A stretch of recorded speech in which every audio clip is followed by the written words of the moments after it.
Hello friends, welcome back to my channel HNS food station. આજે આપણે બનાવવામાં ખૂબ જ સરળ અને નાના મોટા સૌને ભાવે તેવા કર્ડ રાઈસ અને સાથે આમળીનું વઘારિયું બનાવીશું. તો સૌથી પહેલાં આપણે કર્ડ રાઈસ માટેના ભાત બનાવી લઈશું. ભાત બનાવવા માટે મેં અહીંયા 1 કપ જીરાસર ચોખા લીધા છે. આ ચોખાને 3 થી 4 વખત પાણી વડે ધોઈને સાફ કરી લેશું. અહીંયા મેં જીરાસર ચોખા લીધા છે. તમે તમારા ઘરે જે ચોખા વાપરતા હોય તે લઈ શકો છો, પણ બને ત્યાં સુધી બાસમતી રાઈસ ના લેવા, કેમ કે બાસમતી રાઈસ લેશું તો તે છૂટા છૂટા રહે છે અને કર્ડ રાઈસ માટે આપણે છૂટા રાઈસની જરૂર નથી.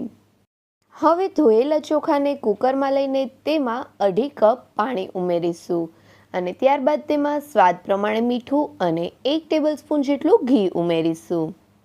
હવે કુકરનું ઢાંકણ ઢાંકીને રાઈસને 2 વિસલ થાય ત્યાં સુધી પકાવીશું અને ત્યાર પછી ગેસને બંધ કરી દઈશું. કુકરમાંથી બધું પ્રેશર નીકળી ગયા પછી તેનું ઢાંકણ ખોલીને જોઈ શકાય છે કે આપણા ભાત સરસથી બફાઈને તૈયાર થઈ ગયા છે.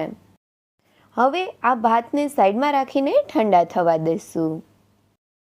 ભાત ઠંડા થાય ત્યાં સુધીમાં આપણને ખાવાની ખૂબ જ મજા આવે તેવી આ આમળી લીધી છે. આ આમળીનું આજે આપણે વઘારિયું બનાવવાના છીએ, તો તેના માટે આ બધી જ આમળીના બિયાને કાઢી લેશું. બધી જ આમળીમાંથી બિયા કાઢી લીધા પછી આપણી આ આમળી તૈયાર છે. હવે વઘારિયાના વઘાર માટે એક વાસણમાં 1 ટેબલસ્પૂન જેટલું તેલ ગરમ મૂકીશું. તેલ ગરમ થાય એટલે તેમાં 1/4 ટીસ્પૂન જેટલી હિંગ અને 1 ટેબલસ્પૂન ઝીણું સમારેલું લસણ ઉમેરીશું. લસણ ગોલ્ડન બ્રાઉન કલર જેવું થાય એટલે તેમાં બિયા કાઢેલી આમળી ઉમેરીશું. અહીંયા મેં બિયા કાઢેલી 1 કપ આમળી લીધી છે. હવે તેમાં 1/2 ટીસ્પૂન જેટલી હળદર અને સ્વાદ પ્રમાણે મીઠું ઉમેરીને બધી જ વસ્તુને સરસથી મિક્સ કરી લઈશું અને આમળીને સરસ રીતે પકાવી લેશું. 4 થી 5 મિનિટ જેવું મીડિયમ ટુ હાઈ ફ્લેમ ઉપર આમળીને પકાવ્યા પછી આમળી સરસથી પાકી ગઈ છે. તો હવે તેમાં 1 ટેબલસ્પૂન લાલ મરચું પાવડર અને 1 થી 2 ટેબલસ્પૂન જેટલો રાઈ અને મેથીનો પાવડર ઉમેરીશું. હવે બધી જ વસ્તુને મિક્સ કરી લઈ 1 મિનિટ માટે પકાવી લેશું. 1 મિનિટ જેવું પકાવ્યા પછી આપણું આ આમળીનું વઘારિયું તૈયાર થઈ ગયું છે. આ આમળીના વઘારિયાને તમે ફ્રીજમાં 1 થી 1.5 મહિના જેવું સ્ટોર કરી શકો છો. આ વઘારિયાને અથાણાની જેમ પણ ખાઈ શકાય છે.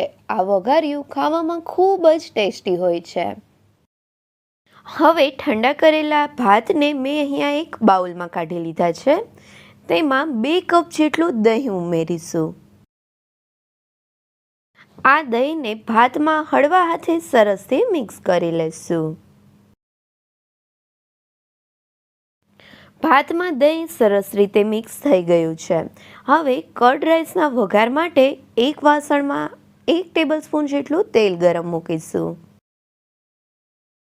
તેલ ગરમ થાય એટલે તેમાં 1 ટીસ્પૂન જેટલી રાઈ, 1/2 ટીસ્પૂન ચણાની દાળ અને 1/2 ટીસ્પૂન અડદની દાળ ઉમેરીશું.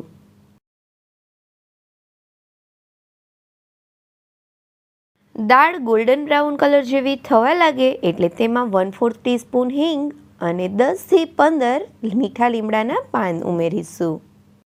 હવે આ વઘારને આપણે કર્ડ રાઈસવાળા બાઉલમાં એડ કરી દઈશું. આમાંથી થોડો વઘાર પાછળથી કર્ડ રાઈસના ગાર્નિશિંગ માટે બાકી રાખીશું. આ વઘારને રાઈસ સાથે સરસ રીતે મિક્સ કરી લઈશું. હવે કર્ડ રાઈસને વધારે ટેસ્ટી બનાવવા માટે તેમાં થોડો મરી પાવડર અને થોડો શેકેલા જીરાનો પાવડર ઉમેરીને તેને રાઈસ સાથે સરસથી મિક્સ કરી લઈશું. આપણા ખૂબ જ ઝડપથી બની જતા કર્ડ રાઈસ તૈયાર છે. તો આ કર્ડ રાઈસને આમળીના વઘારિયા સાથે સર્વિંગ પ્લેટમાં સર્વ કરીશું.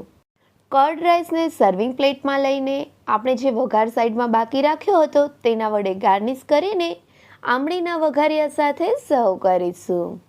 છે ને આ કર્ડ રાઈસ બનાવવાની રેસીપી ખૂબ જ સરળ. તો તમે પણ આ રેસીપી એકવાર ઘરે જરૂરથી બનાવજો અને મને કમેન્ટ કરીને કહેજો કે તમને મારી રેસીપી કેવી લાગી.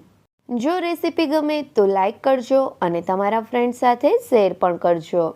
અને હા, મારી ચેનલને સબસ્ક્રાઈબ કરવાનું ભૂલતા નહીં. Thank you so much.